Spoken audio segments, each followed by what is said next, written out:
And I don't talk about my mother, because my mother is seriously ghetto.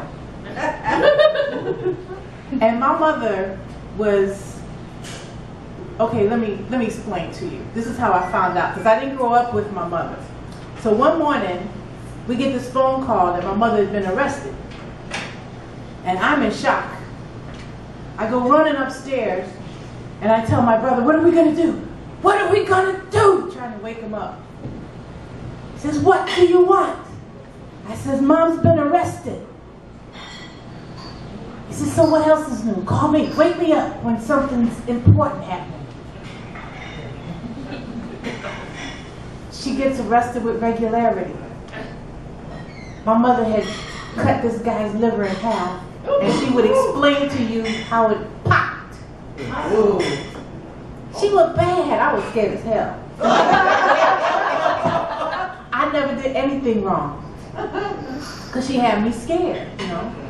So later on in life, because, you know, I didn't grow up with my mother, I had this boyfriend that I was living with at the time that needed a job. And I was in this car accident. So the only way they let me go home is if there was somebody to take care of me. But this man I know needed to be out looking for a job. So my mother came out to take care of me. And I never warned him about my mother. And she thought he was just a little lackadaisical, not manly. And she would call him, hey, asshole. And he would get, ooh, so mad, you know. So finally one day, he was really upset because I had caught him not spending the money on bills. And you know how sometimes when you catch people doing something wrong, they make it your fault? So this was my fault, that he didn't spend the money I gave him for the bills on the bills.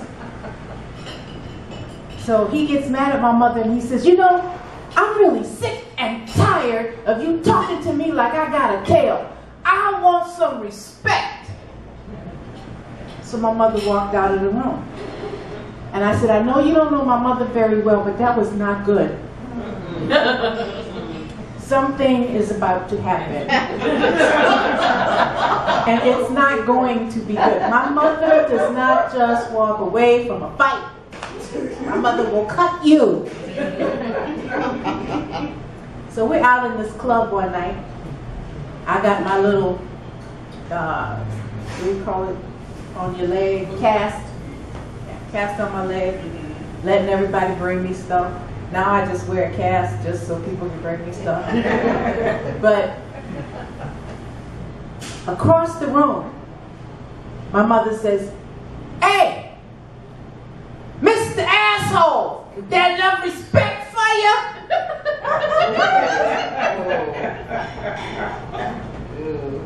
He don't mess with my mom.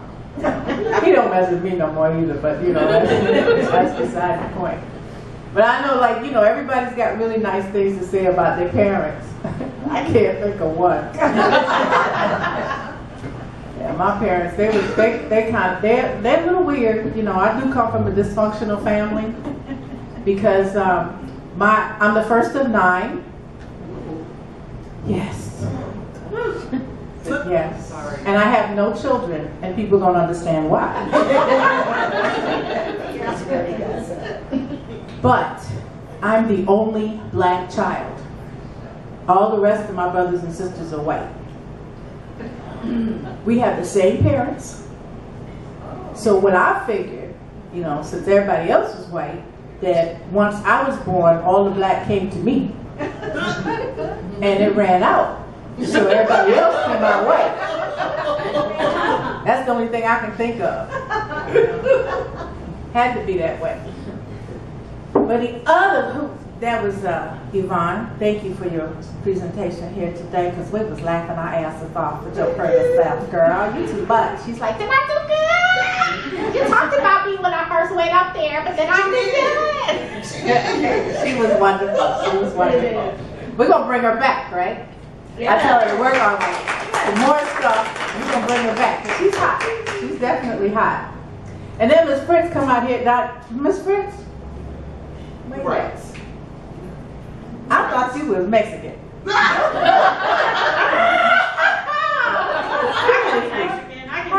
How many Americans name their kids Martha? Ain't that what no, seriously? Family. Oh, okay. There's something they can tell y'all. Okay. But she was talking about being arrested. I almost, kind of, sort of got arrested. I left my husband because he was very, very controlling. He wanted to give me the stuff that he saved from the wife before me so that I could use it. And couldn't understand why I had a problem with it. Who does that? This is the United States of America. Most people smarter than that. Most people. You didn't say he was male. Oh yeah. Sir, I want you to know I had nothing to do with that. She's my friend, but she always did the wrong thing. That's just how she does it, okay? We used to that, okay? But when I decided that I was going to leave him, I drove from Phoenix, Arizona. That's how I got to Atlanta. My girlfriend and I sat down and we bought a bunch of newspapers trying to figure out where we're going to go. Where I'm going to go. Because it's time for me to venture out, do something sporadic, do something spontaneous. I'm about to leave this man. The world is my oyster. Got an Atlanta paper and I saw black people not being arrested. I was like, whoa, buddy. Because I was living in Phoenix, Arizona. Okay? When black people hit the newspapers, they was being arrested for something. They was about to be indicted, you know.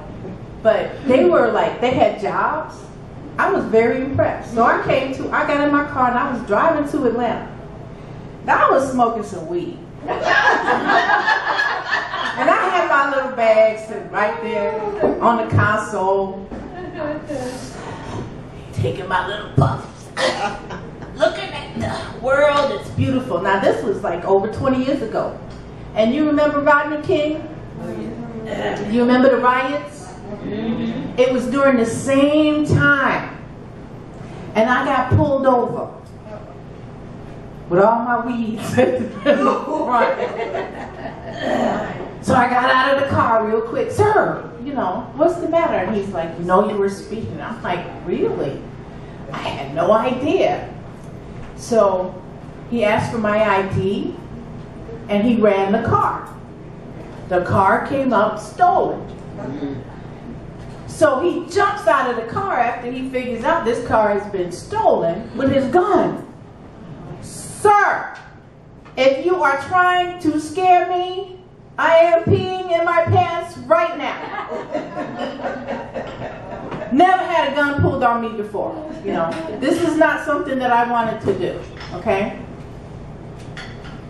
So I explained to him that my husband, whose name was Jim Carson, John Carson, J.R. Carson, James Carson, and I had papers to prove each and every one and the 3 social security numbers. And I said, now if you want to know who it was that actually reported the car stolen, you could pick somebody. But this is all the same guy. I said, I have no idea who I married.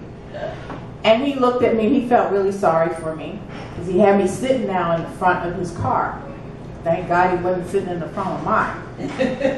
So I'm trying to figure out, how do I get out of this? Because this is not pretty. He tells me that, you know, he understands, but I'm going to have to go with him to the station so that they could try to figure out. Lo and behold, it was a Friday night. So there's nothing that he could do really until Monday morning. And I'm thinking I got to be in jail for the weekend until they figure this out. Don't get in trouble on a Friday night. You know, do it on a Monday. So I go to, he said, you're going to have to follow me. And I'm thanking the Lord because, you know, he still didn't get in my car. He hadn't noticed that I was smoking weed. So I followed him to the station.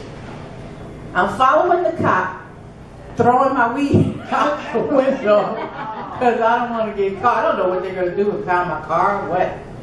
When I get to the station, I'm sitting in this room all by myself. It's a weekend. Nobody else is committing crimes, and I understand why. And on the TV, you see these cops beating on these people. I mean, there's riots going on. And I'm like, are you shitting me? I'm like, here by myself. I was terrified. Then I said, you know, this is a small town. This is a small station. They're probably going to put me in with some guys. You know, I'm making lemons out of lemonade. I mean, lemonade out of lemons, okay? This might not be such a bad idea. And he lets me go. He calls up, he lets the people know in the next city, wherever I was going, which was Atlanta, that I was on my way there. He said, you better not speed, you better not get caught, because there's nothing that anybody can do, because I'm nice enough to let you go.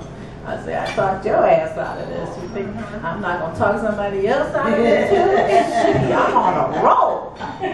So I leave the station. I've got my little gumption going, and I go back to the freeway to find my weed. I did. Smoked it all the way to Atlanta because I was in need of some weed by that time. I'm just saying. I'm just saying. Now, Steve, I ain't got no jokes to talk about. But you were cute as a button. Yeah. Yeah. And if you ever need to, you know, move away some cobwebs or anything, I'm available.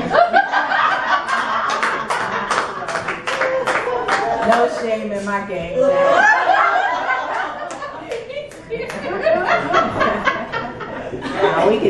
We could do this.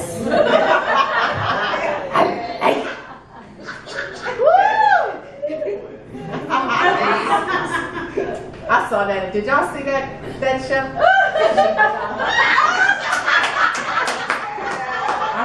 I'm just keeping it clean. This is clean. Just wanted you to know. Is it true what they say about Asian guys? Yes, every bit of it. Is it 6 inches? Is that 6 inches? Were you good at math?